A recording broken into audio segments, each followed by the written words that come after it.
My name is Ruby Lawson. I was born and raised in a small town called Prescott, Oregon, where college diplomas hanging on the wall meant more than kindness or passion.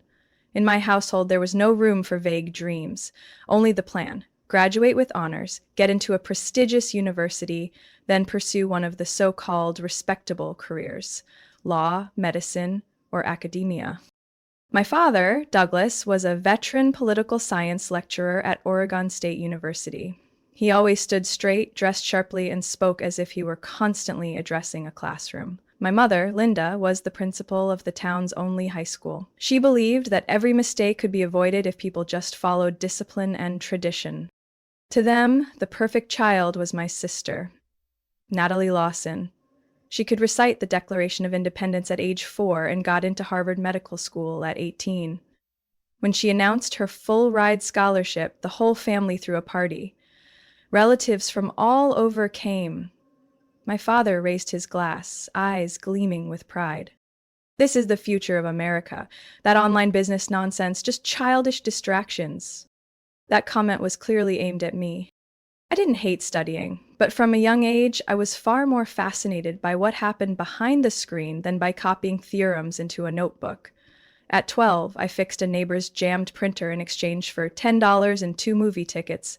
By 15, I had written my first lines of code to build a simple website for Miss Martin's flower shop, and she got her first online order just 3 days later. On my first oblique PVJ outfit, I felt like a woman in the old days. I thought my parents would be proud. Instead, my mother frowned and said, "You should focus on the SAT. These little hobbies won't get you into Columbia." My father was blunter. He stared at the laptop I was setting up for a client and said coldly, "If you want to be a lifetime tech support girl, keep it up, but don't expect a single dime from us." I smiled, but it was a forced smile. The one thing I was never given in that house was the right to be different. At every meal, Natalie's name was repeated like a sacred chant. Natalie was chosen to present at the Boston Symposium, or Professor Landon said she has natural leadership potential. And me, I was asked, "Ruby, are you retaking the math section of the SAT a third time?" In May of my senior year, our family sat around the dinner table, surrounded by college application packets my father had arranged with care. Stanford, Princeton, Yale. None of it meant anything to me. My heart raced as I said the words I had been holding inside for months. "I'm not applying to college. I want to start my own business. I already have a plan, my first client, and nearly $4,000 saved from designing websites." A fork clattered onto a plate. My mother went silent. My father slowly stood up, his voice slicing through the air like a razor blade. "That's not happening, not under this roof." I'll never forget the look in his eyes. It wasn't concern, it was disgust, as if I had just uttered something obscene. I didn't cry. I quietly stood up, walked to my room, and started packing. A week later, I left home with just 3 suitcases, an old laptop, and my determination fully intact. No one saw me off. No one said good luck. They were sure I'd come crawling back, ashamed and begging for forgiveness. My first apartment was on the 3rd floor of a rundown building in the suburbs of Portland, barely 450 square feet, with creaky wooden floors and windows that let in a constant draft, no matter how tightly they were shut. But it was the first space I could truly call my own. The kitchen was so narrow I could touch both walls with my arms stretched out. I placed a second-hand wooden table under the only outlet in the living room and turned it into a makeshift office. Each morning, I brewed coffee with a faded drip machine, then got to work before the sun came up and kept going until the streetlights outside flickered on.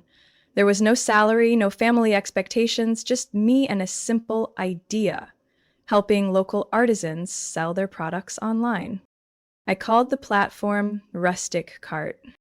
Rustic Cart wasn't groundbreaking, nor was it backed by cutting-edge tech, but I believed in it. Oregon was full of talented people making pottery, candles, hand-woven baskets, but most of them had no idea how to sell their work online.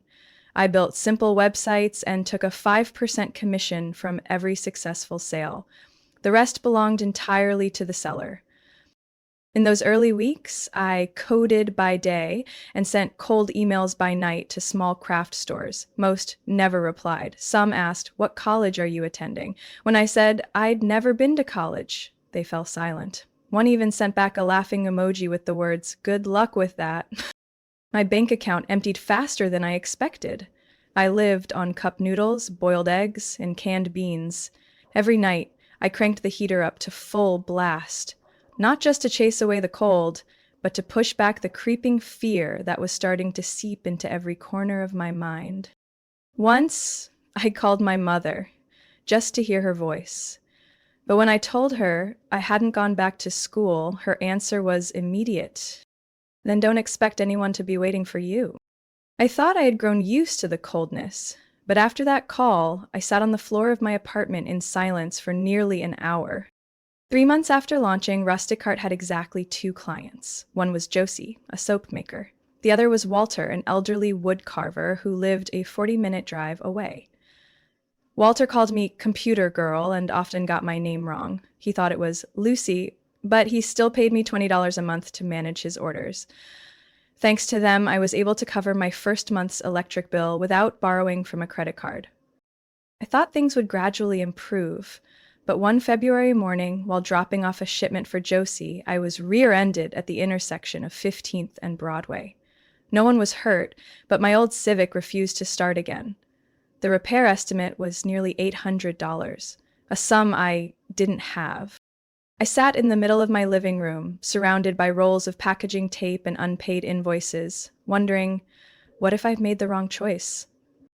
That evening, I decided to attend a local small business meetup at the downtown library, a free event I had scrolled past on a community site before. I didn't know what I was looking for, maybe just the comfort of being in a room with other people, trying as hard as I was. That's where I met Marcia Bennett, a woman in her 50s with neatly tied silver hair, simple clothes, and piercing eyes. She was the founder of Ledgerflow, a small business accounting software company, and she was sharing lessons on scaling a product. When the Q&A ended, I waited until the room cleared, then nervously walked up and handed her my homemade business card, nearly dropping it in the process. "I'm Ruby. I run a small platform helping artisans sell online. No degrees, no funding, but I have real clients and real revenue, even if it's small." Marcia was quiet for a few seconds. Then she smiled and extended her hand. "Do you have customer data?" she asked. I nodded, opened my laptop, and showed her the orders and growth charts. Modest but clear. She scanned a few spreadsheets, then said, "You don't need more individual sellers, you need B2B clients." I looked at her, not quite following. "Instead of selling one bar of soap at a time, why not sell your order management software to 50 craft stores? It's the same goal, helping them, but on a larger scale with more value. You already have the model, now it's time to restructure."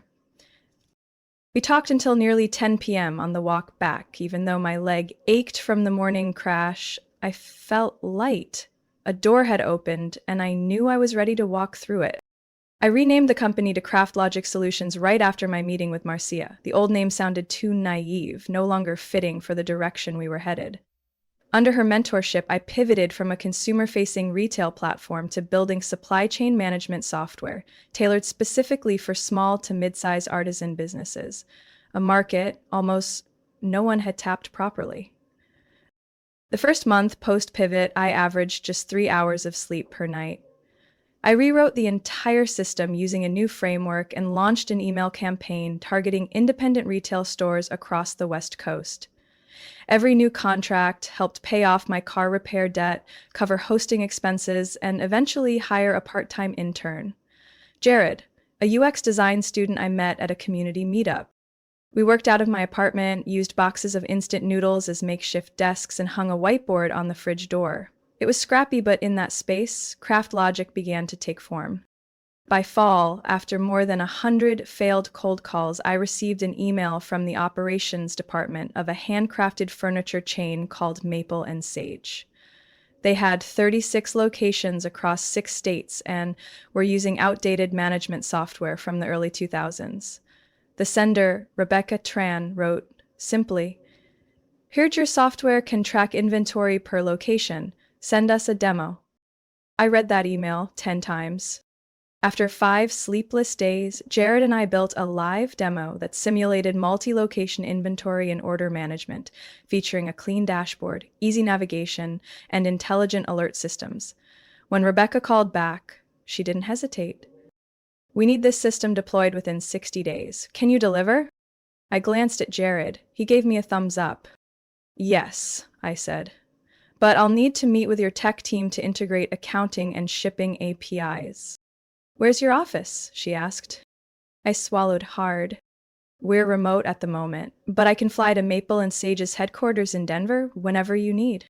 That first meeting was also my first time stepping into a real office, with clean carpets and an automatic coffee machine.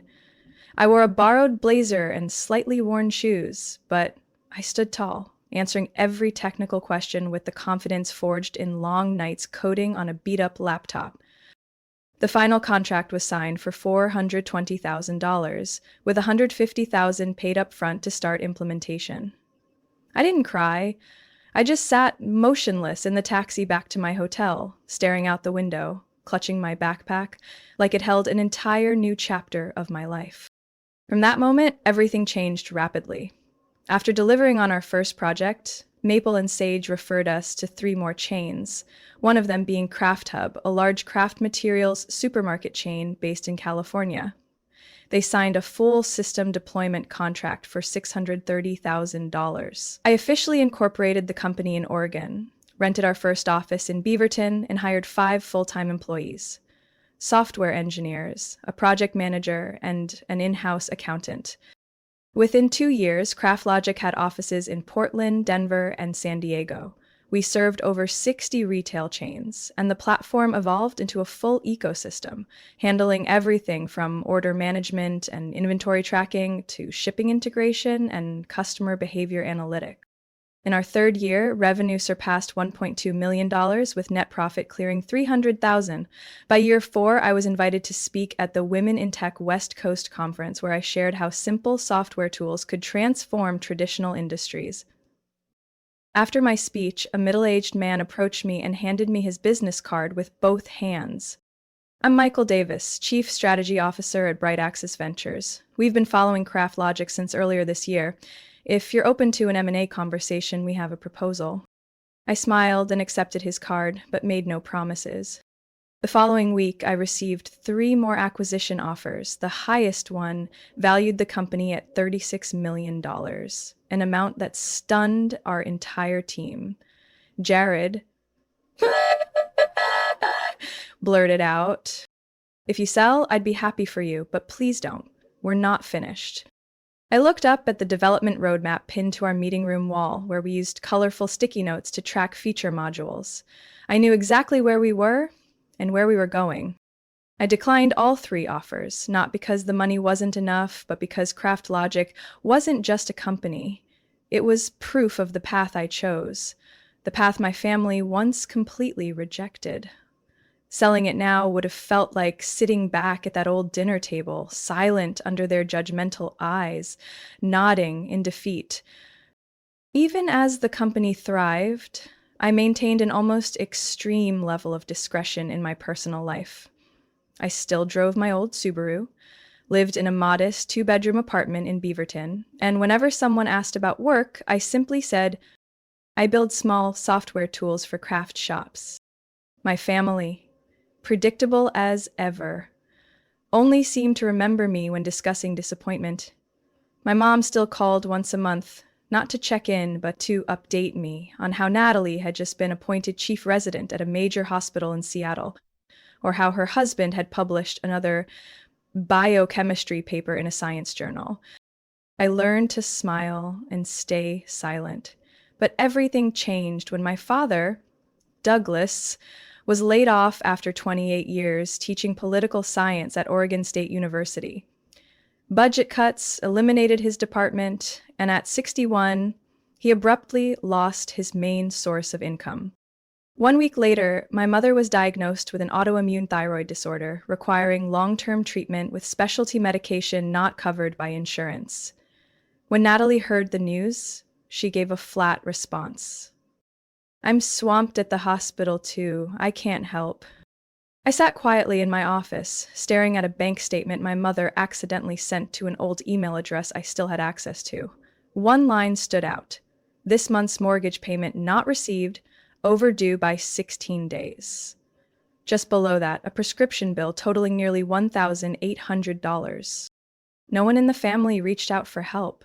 Maybe they still believed I was barely scraping by, too stubborn to go back to school. But I knew if no one stepped in, they would lose their home. I contacted my attorney, Robert Kane, who had helped structure CraftLogic's investment contracts. I asked him to set up a trust fund called Spring Hill Holding, disguised as a support grant from a nonprofit education community initiative. Within a week, Spring Hill began sending monthly payments to cover their mortgage on time. My parents received a confirmation letter from the bank stating that an organization had volunteered to back their loan due to the couple's long-standing contributions to local education. They didn't ask any questions. At the same time, I had Robert establish a shell company, Brightstone Consulting, registered in Boise. Through it, I signed a fake contract with my father, hiring him to write a civic education curriculum manuscript for modern teaching. Compensation? $2,000 per month? No one checked. No one questioned it. My dad began bragging to friends that he'd been appointed as a state-level educational advisor. My mom, relieved, assumed a silent benefactor was helping them through a rough patch. And me, I quietly approved the wire transfers each month, never asking for gratitude. But that wasn't all. Last June, I found out Natalie, my sister, had just given birth to twins. Due to unexpected costs from her C-section, she had to postpone enrolling them in the bilingual daycare she once raved about. A few weeks later, 2 scholarships labeled Northwest Infant Potential Development Fund appeared in the daycare's records, each worth $9,500 a year, for exactly 2 names, Jacob and Lily Winters. Natalie posted on Facebook in all caps, "It's a miracle God always provides in his own way." I read it and gave a dry smile. Over the past 3 years, I've spent more than $120,000 maintaining every form of support: housing, medication, tuition, and my father's nominal income. All of it legal. All of it carefully masked to keep my identity hidden. I lived 2 lives. At work, I was Ruby Lawson, the CEO TechBridge Weekly dubbed the tech sorceress of the artisan sector. I closed million-dollar contracts, spoke at conferences, and flew private when needed. In my family, I was still the dropout daughter, probably selling things online somewhere. Every Christmas, I came home in a basic rental car, wearing an old coat, listening to my mom ask, "Still haven't reconsidered going back to college?" And my dad would slowly nod, as if silently forgiving me for not having made something of myself. I said nothing, still silent, still paying the bills. On time. That year, Thanksgiving fell on a gloomy, rainy day in the suburbs of Salem. I came home with a bottle of Napa Valley red wine, a nearly 40-page color-printed folder, and a USB drive containing the internal presentation I'd delivered at the Seattle Tech Conference back in September. I had waited long enough for this day. When I walked into the house, my mother, Linda, was plating the stuffing onto ceramic dishes, still carrying that air of busyness she wore every year.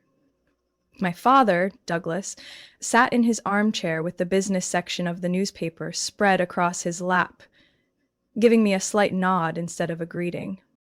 Natalie came down the stairs, dressed like she was ready for the cover of a medical lifestyle magazine.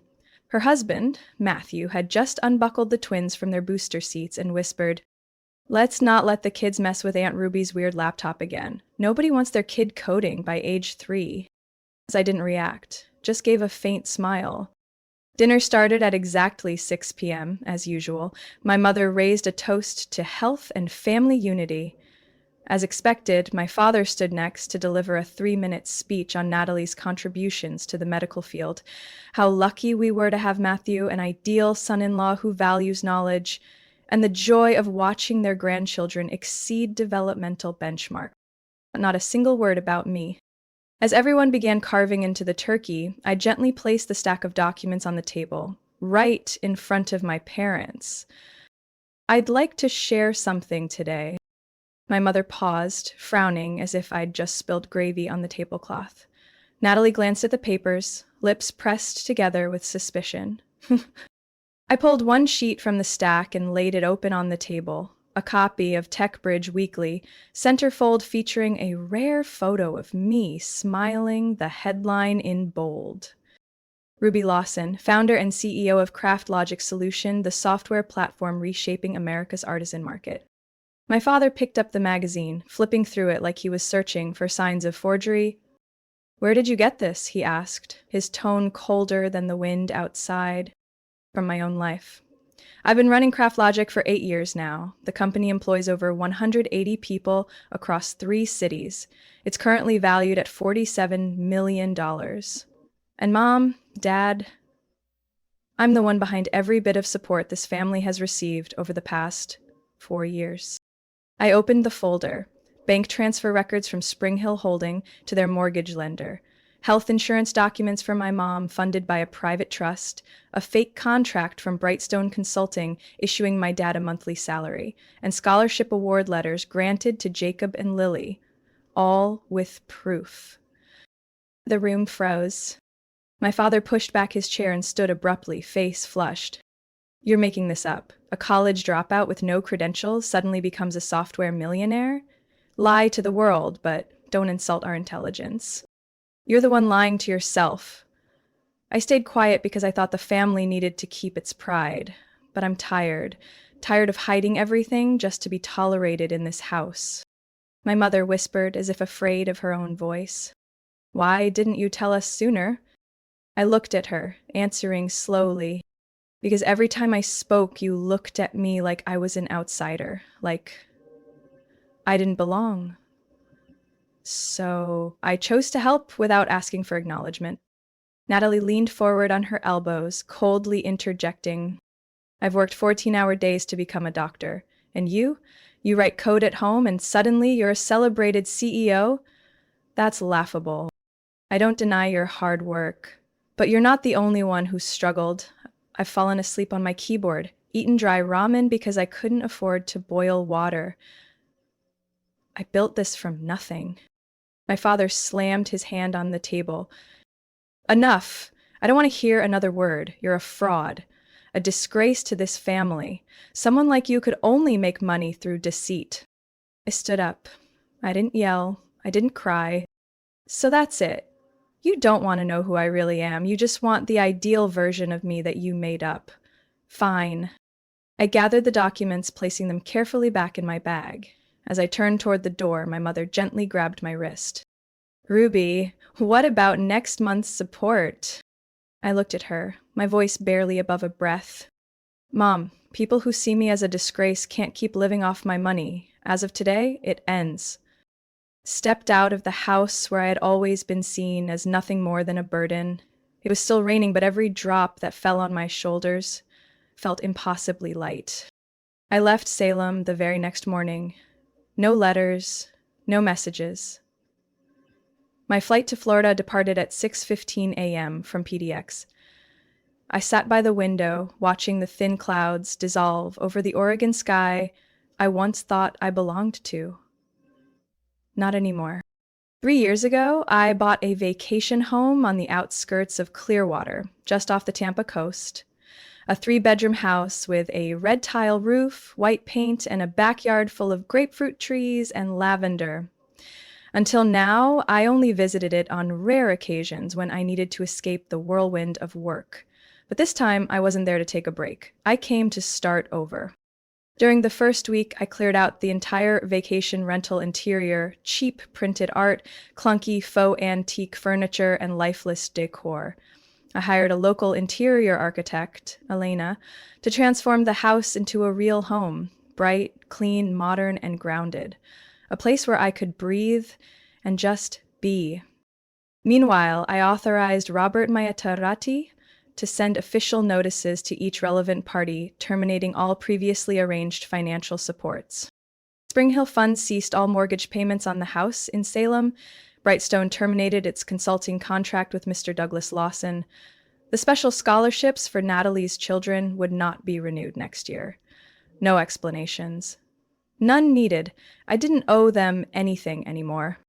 2 weeks later, I stepped into CraftLogic's new headquarters in the West Bay District Business Complex, right in the heart of Clearwater. The office was on the ninth floor of a glass building overlooking the ocean, flooded with natural light across dark walnut floors. There, I reunited with three key team members from Portland: Jared, Rachel, and Dominic, who had volunteered to relocate and help launch the new office. "We're resetting everything, right?" Rachel asked during our first meeting. "That's right. No more anonymity, no more double life. This is the freest chapter for the company and for me." CraftLogic didn't just survive this transition, it thrived. We secured 3 new Florida-based clients in the first quarter, and an investment fund out of Boston had just proposed a new valuation, $59.7 million, not including the AI products we were preparing to release. I no longer wore cheap jeans just to stay humble. No longer hid my expensive smartwatch under long sleeves. I didn't have to pretend to fail just to be temporarily forgiven for being different. I was the CEO. The founder, I was Ruby Lawson in every sense. I started becoming active in the local business community. One Friday evening at a Florida Women in Tech networking event, I met Caleb Meyer, a digital transformation consultant for nonprofit organizations. He had a warm smile and the kind of natural handshake that felt like you'd known him forever. We talked about using tech to connect young founders in rural areas, and then about steam grouper from a nearby Thai place. 3 weeks later, we had dinner for the third time. That time, there was no more work talk. We walked barefoot on the beach at night, sharing a pair of earbuds, playing our favorite teenage songs. I didn't have to explain what my company did. I didn't have to dodge financial questions. "You're the only person I know who built an entire company and managed to keep it secret from the world," Caleb said, as we sat on the porch, listening to the soft waves. I laughed. Maybe because I used to think if they knew, they'd try to turn me into someone else. And now, if someone can't accept who I really am, they don't get to be part of my life. We clinked our mint pineapple cocktails together softly, like an unspoken promise, without strings attached. I still remember that last dinner at my parents' house. Every biting remark, every dismissive glance. But instead of letting those things eat away at me, I now use them to measure myself. Every day I live honestly is a day I've already won. I started thinking more about people like me, young individuals without fancy degrees but filled with big ideas. Not everyone can spend years grinding in the dark the way I did, and not everyone gets the chance to meet someone like Marcia Bennett at exactly the right moment. So I decided to start the Ruby Foundation with its first program called the Forge Forward Grant, a financial aid and mentorship fund for young founders without college degrees, but with promising business plans. We didn't ask where they studied, we only cared about what they wanted to build and why.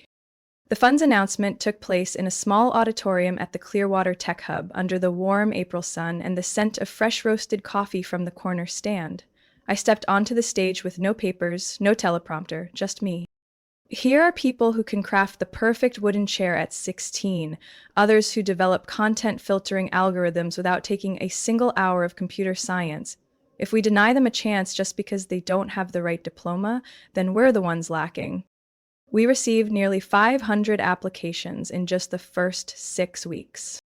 Alicia Monroe, 22 years old, living in El Paso, Texas, was the first to receive a $20,000 grant to develop a scheduling platform for local clinics. She cried during our first video call. I didn't think anyone would pick me when the education section only said high school. I smiled and gently said, "Maybe you just hadn't met the right reviewer yet." Forge Forward isn't just a fund, it's a heartfelt response to the 19-year-old version of me, the one who once curled up in a 450 square foot apartment, wishing someone would just believe in her. One afternoon in June, while I was watering the lavender in the yard, my phone rang. The screen said Natalie.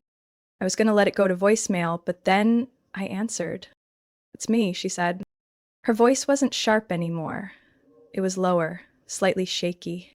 "How have you been?" "I'm okay." The silence stretched long enough that I could hear the wind through the line. I'm not calling to beg. I just wanted to say thank you for everything you've done. And I'm sorry. Not some generic apology, a real one. I'm sorry. I didn't see you. I didn't know what to say. I stepped into the kitchen, poured a glass of water, and heard my own voice shrink. Thanks for calling. After that call, I didn't throw open every door, but I started replying to messages, asking about the kids' health, sending birthday wishes to Matthew, still from a comfortable distance. Then one Sunday morning, I received a handwritten envelope. The sender, Douglas Lawson. The handwriting slanted left, crisp and familiar, like the essays he used to mark for his students. Roby, I don't know where to begin, so I'll be direct. I was wrong. Wrong to believe there's only one path to success. Wrong to let pride blind me to your efforts. When you spoke the truth that night at dinner, I fell apart. Not because you did anything wrong, but because I realized I was no longer the man you needed me to be. If you don't want to forgive me, I understand. But I hope you know I'm proud. Yeah. I read the letter 10 times over. No tears fell, but my throat tightened with something I couldn't quite name. Maybe sadness, maybe relief. I didn't call back right away, but a few days later, I mailed a postcard from Sarasota. Thank you for writing. I'm building the life I've always dreamed of. If you'd like to be part of it, the only condition is respect. I kept my boundaries. I didn't return to the fantasy of a perfect family I once dreamed of, but I gave them a second chance, this time on my terms. At an informal dinner with the local women's startup community in Tampa, I shared my story, not dramatized, not sugar-coated, just simply, sometimes the best thing you can do for yourself is to stop trying to be loved by people who refuse to understand you. The room fell silent for a few seconds, then erupted in applause. I realized I wasn't just healing, I was sparking something.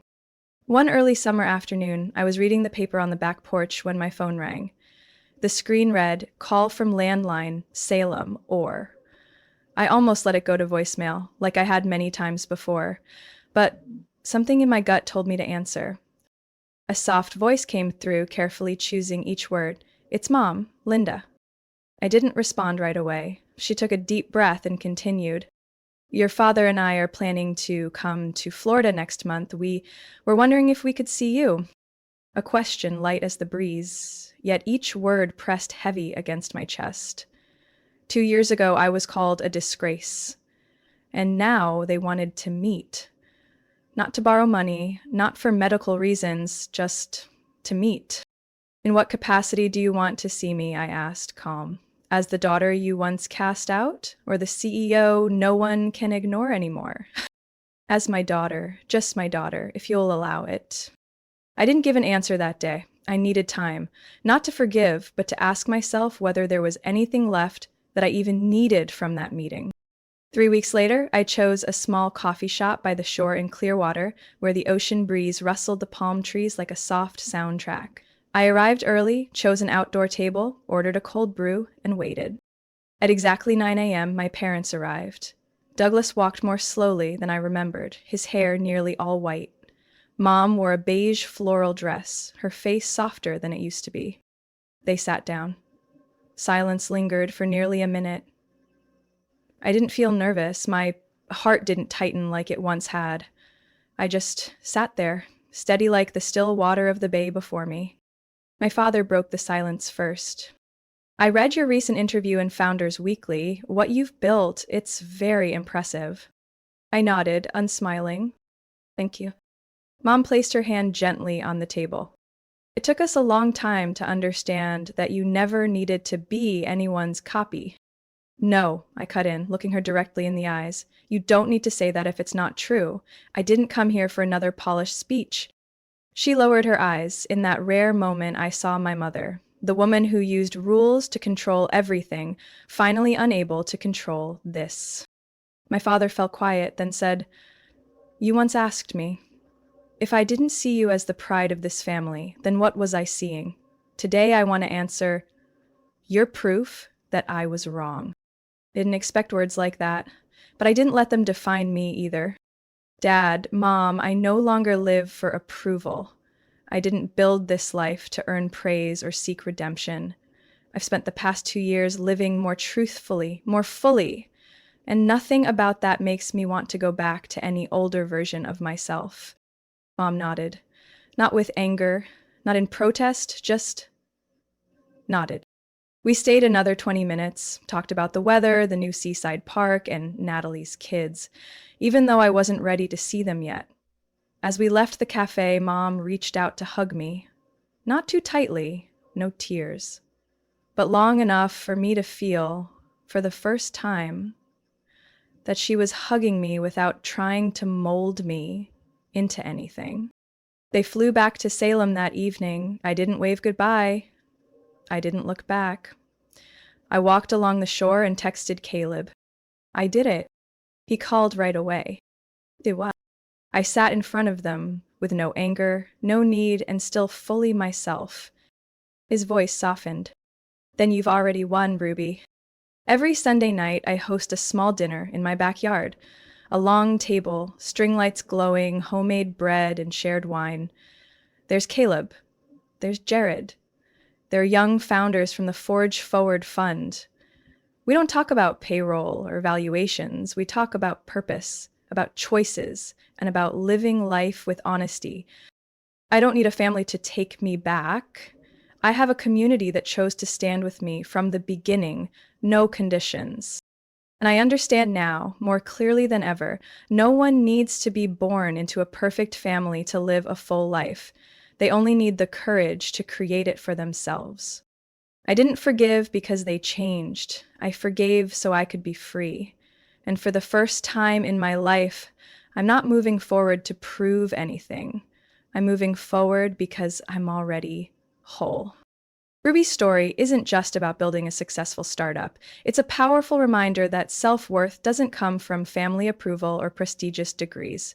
In the real world, many people like Ruby are quietly building their own lives, bravely stepping outside imposed molds to live authentically.